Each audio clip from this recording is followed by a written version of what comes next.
और आइए अब सुनते हैं प्रधानमंत्री के कार्यक्रम मन की बात को। नमस्कार। आज मन की बात के एक और एपिसोड के जरिए हम एक साथ जुड़ रहे हैं। ये 2022 की पहली मन है। आज हम फिर ऐसी चर्चाओं को आगे बढ़ाएंगे जो हमारे देश और देशवासियों की सकारात्मक प्रेरणाओं और सामूहिक प्रयासों से जुड़ी होती है। आज हमारे पूज्य बापू महात्मा गांधी जी की पुण्यतिथि भी है। 30 जनवरी का ये दिन हमें बापू की शिक्षाओं की याद दिलाता है। अभी कुछ दिन पहले ही हमने गणतंत्र दिवस भी मनाया। दिल्ली में राजपथ पर हमने देश के शौर्य और सामर्थ्य की जो झांकी देखी, उसने सबको गर्व और उत्साह से भर दिया है।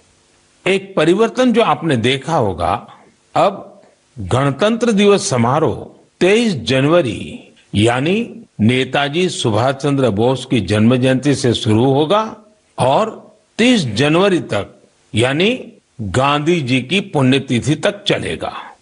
इंडिया गेट पर नेताजी की डिजिटल प्रतिमा भी स्थापित की गई है। इस बात का जिस प्रकार से देश ने स्वागत किया, देश के हर कोने से आनंद की जो लहर उठी, हर देशवासी ने जिस प्रकार की भावनाएं प्रकट की, उसे हम कभी भूल नहीं सकते हैं। साथियों, आजादी के अमृत महोत्सव में देश इन प्रयासों के जरिए अपने राष्ट्रीय प्रतीकों को पुनर्प्रतिष्ठित कर रहा है। हमने देखा कि इंडिया गेट के समीप अमर जवान ज्योति और पास में ही नेशनल वॉर मेमोरियल पर प्रज्वलित ज्योति को एक किया गया। इस भावुक अवसर पर कितने ही देशवासियों और शहीद परिवारों की आंखों में आंसू थे। नेशनल वॉर मेमोरियल में आजादी के बाद से शहीद हुए देश के सभी जाबाजों के नाम अंकित किए गए हैं। मुझे सेना के कुछ पूर्व जवानों ने पत्र लिखकर कहा है कि शहीदों की स्मृति के सामने प्रज्वलित हो रही अमर जवान ज्योति शहीदों की अमरता का प्रतीक है। सच में अमर जवान ज्योति की ही तरह हमारे शहीद, उनकी प्रेरणा और उनके योगदान भी अमर है। मैं आप सभी से कहूंगा, जब भी अवसर मिले नेशनल वॉर मेमोरियल जरूर जाएं। अपने परिवार और बच्चों को भी जरूर ले जाएं। यहाँ आपको एक अलग ऊर्जा और प्रेरणा का अनुभव होगा। साथियों, अमृत महोत्सव के इन आयोजनों के बीच देश में कई महत्वपूर्ण राष्ट्रीय पुरस्कार भी दिए गए हैं। एक है प्रधानमंत्री राष्ट्रीय बाल पुरस्कार।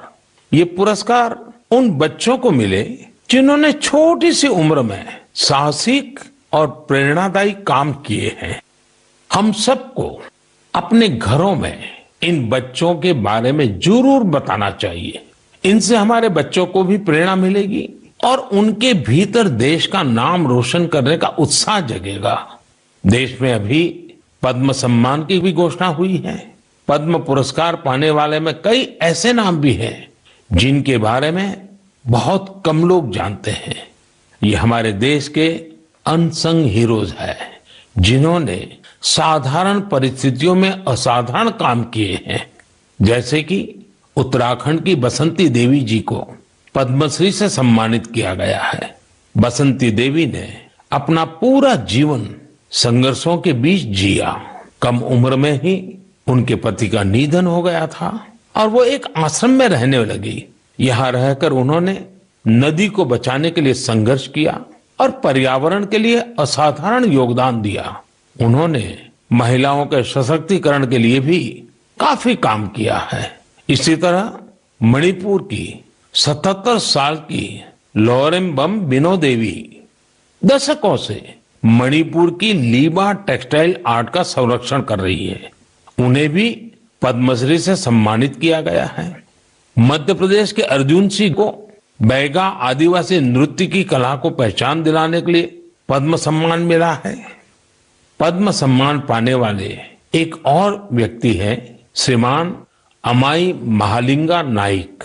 एक किसान है और कर्नाटका के रहने वाले हैं। इन्हें कुछ लोग टनल मैन भी कहते हैं। उन्होंने खेती में ऐसे ऐसे इनोवेशन किए हैं जिन्हें देखकर कोई भी हैरान रह जाए। इनके प्रयासों का बहुत बड़ा लाभ छोटे किसानों को हो रहा है। ऐसे और भी कई अनसंग हीरोज हैं जिन्हें देश ने उनके योगदान के लिए सम्मानित किया है। आप जरूर इनके बारे में जानने की कोशिश करिए। इनसे हमें जीवन में बहुत कुछ सीखने को मिलेगा। मेरे प्यारे देशवासियों, अमृत महोत्सव पर आप सब साथी मुझे ढेरों पत्र और मैसेज भेजते हैं, कई सुझाव भी देते हैं। इसी श्रृंखला में कुछ ऐसा हुआ है जो मेरे लिए अविस्मरणीय है। मुझे 1 करोड़ से ज्यादा बच्चों ने अपने मन की बात पोस्टकार्ड के जरिए लिखकर भेजी है। ये 1 करोड़ पोस्टकार्ड देश के अलग अलग हिस्सों से आए हैं, विदेश से भी आए हैं। समय निकालकर इनमें से काफी पोस्टकार्ड को मैंने पढ़ने का प्रयास किया है। इन पोस्टकार्ड्स में इस बात के दर्शन होते हैं कि देश के भविष्य के लिए हमारी नई पीढ़ी की सोच कितनी व्यापक और कितनी बड़ी है। मैंने मन की बात के श्रोताओं के लिए कुछ पोस्टकार्ड छांटे हैं जिन्हें मैं आपसे शेयर करना चाहता हूं। जैसे यह एक असम के गुवाहाटी से रिद्धिमा स्वर्गियारी का पोस्टकार्ड है। रिद्धिमा क्लास 7th की स्टूडेंट है और उन्होंने लिखा है कि वो आजादी के 100वें साल में एक ऐसा भारत देखना चाहती हैं जो दुनिया का सबसे स्वच्छ देश हो, आतंकवाद से पूरी तरह से मुक्त हो, 100% साक्षर देशों में शामिल हो, 0 एक्सीडेंट कंट्री हो और सस्टेनेबल तकनीक से फूड सिक्योरिटी में सक्षम हो। रिद्धिमा, हमारी बेटियां जो सोचती हैं, जो सपने देश के लिए देखती हैं, वो तो पूरे होते ही हैं जब सबके प्रयास जुड़ेंगे। आपकी युवा पीढ़ी इसे लक्ष्य बनाकर काम करेगी तो आप भारत को जैसा बनाना चाहती हैं वैसे जरूर होगा। एक पोस्टकार्ड मुझे उत्तर प्रदेश के प्रयागराज की नव्या वर्मा का भी मिला है। नव्या ने लिखा है कि उनका सपना 2047 में ऐसे भारत का है जहां सभी को सम्मानपूर्ण जीवन मिले, जहां किसान समृद्ध हो और भ्रष्टाचार न हो। नव्या, देश के लिए आपका सपना बहुत सराहनीय है। इस दिशा में देश तेजी से आगे भी बढ़ रहा है। आपने भ्रष्टाचार मुक्त भारत की बात की। भ्रष्टाचार तो दीमक की तरह देश को खोखला करता है। उससे मुक्ति के लिए 2047 का इंतजार क्यों? ये काम हम सभी देशवासियों को, आज की युवा पीढ़ी को मिलकर करना है, जल्द से जल्द करना है। और इसके लिए बहुत जरूरी है कि हम अपने कर्तव्यों को प्राथमिकता दें। जहां कर्तव्य निभाने का एहसास होता है, कर्तव्य सर्वोपरि होता है, वहां भ्रष्टाचार फटक भी नहीं सकता।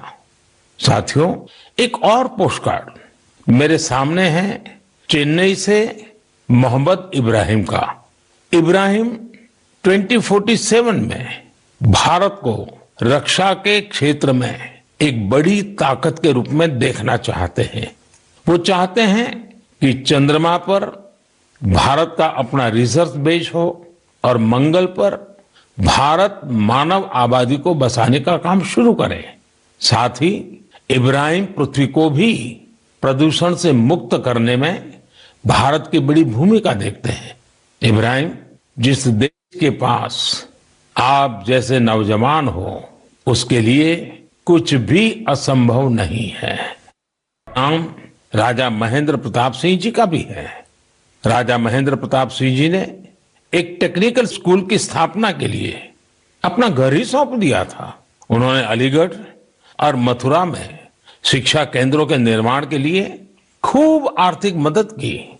कुछ समय पहले मुझे अलीगढ़ में उनके नाम पर एक यूनिवर्सिटी की आधारशिला रखने का भी सौभाग्य प्राप्त हुआ। मुझे खुशी है कि शिक्षा के प्रकाश को जन जन तक पहुंचाने की वही जीवंत भावना भारत में आज भी कायम है। क्या आप जानते हैं कि इस भावना की सबसे सुंदर बात क्या है? वो ये है कि शिक्षा को लेकर ये जागरूकता समाज में हर स्तर पर दिख रही है।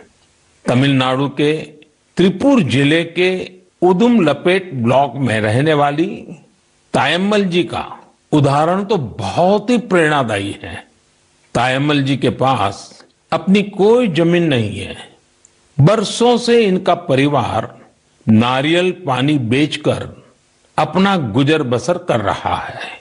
आर्थिक स्थिति भले अच्छी ना हो, लेकिन तायम्मल जी ने अपने बेटे बेटी को पढ़ाने में कोई कसर बाकी नहीं छोड़ी थी। उनके बच्चे Chinnaveerampatti panchayat union middle school में पढ़ते थे। ऐसे ही एक दिन स्कूल में अभिभावकों के साथ मीटिंग में ये बात उठी कि कक्षाओं और स्कूल की स्थिति को सुधारा जाए, स्कूल इंफ्रास्ट्रक्चर को ठीक किया जाए। तायम्मल जी भी उस मीटिंग में थी। उन्होंने सब कुछ सुना। इसी बैठक में फिर चर्चा इन कामों के लिए पैसे की कमी पर आकर टिक गई। नमस्कार, मैं हूं मानक गुप्ता। अगर आपको हमारा ये वीडियो पसंद आया हो तो इसे लाइक और शेयर जरूर करें, और हां, हमें सब्सक्राइब और फॉलो करना ना भूलें ताकि आप देश और दुनिया की कोई खबर मिस ना करें। तो जुड़े रहिए हमारे साथ और देखते रहिए न्यूज़ 24।